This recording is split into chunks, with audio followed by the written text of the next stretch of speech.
Hello everyone, welcome to Venus kitchen.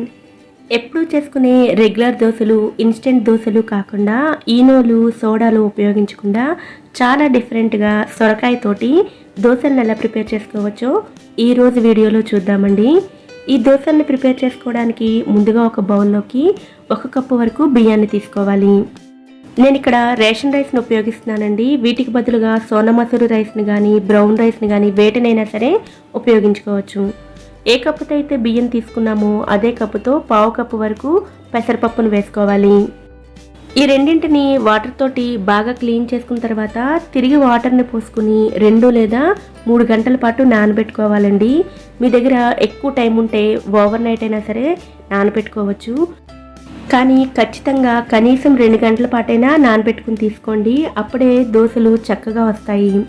నానబెట్టుకున్న పప్పు బియ్యం నుండి వాటర్ మొత్తాన్ని సెపరేట్ చేసుకుని మిక్సీ జార్లో వేసుకోవాలి. ఇందులోనే ఏ కప్పుతో అయితే బియ్యాన్ని తీసుకున్నారో అదే కప్పుతో 1 కప్పు వరకు సొరకాయ ముక్కలను వేసుకోవాలి. ఆనపకాయ పైన ఉండే స్కిన్ని, లోపల ఉండే గింజలను కూడా తీసేసుకుని వేసుకోవాలి. ఇందులోనే 1 ఇంచు అల్లం ముక్క, 2 పచ్చిమిరపకాయలు, 1/2 స్పూన్ జీలకర్ర, దోశల రుచికి సరిపడా ఉప్పును కూడా వేసుకోవాలి.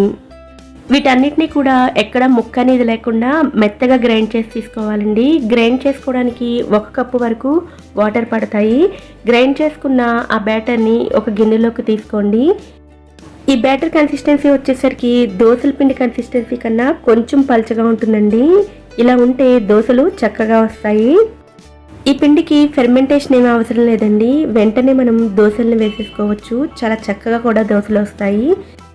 సొరకాయ దోశలను వేసుకోవడం కోసం స్టవ్ మీద ప్యాన్ని వేడి చేసుకోండి. ప్యాన్ అంతా కూడా మీడియంగా హీట్ అయిన తర్వాత ఫ్లేమ్ని మీడియంలోకి మార్చుకుని ఒక్కొక్క గరిటె పిండిని తీసుకుని ఇలా పల్చగా దోశల్లా వేసుకోవాలి. ఈ సొరకాయ దోశలు ఎంత పల్చగా స్ప్రెడ్ చేసుకున్నా సరే దోశలు చక్కగా వస్తాయండి. అందుకే బ్యాటర్ని కూడా మనం పల్చగానే గ్రైండ్ చేసి తీసుకోవాలి. దోశను స్ప్రెడ్ చేసుకున్న తర్వాత 1 నిమిషం పాటు మూత పెట్టుకుని కుక్ చేసుకోవాలండి. అప్పుడే పిండి అంతా బాగా ఫ్రై అవుతుంది. అలాగే ఈ దోశలు నూనెతోనే కాకుండా మీకు నచ్చితే నెయ్యితో కూడా ప్రిపేర్ చేసుకోవచ్చు. వీటిని ఒకవైపు ఫ్రై చేసి తీసుకుంటే సరిపోతుందండి. రెండో వైపు ఫ్రై చేయాల్సిన అవసరం లేదు. రెండో వైపు కూడా ఫ్రై చేసుకుంటే ఎక్స్ట్రా క్రిస్పీగా తయారవుతాయి.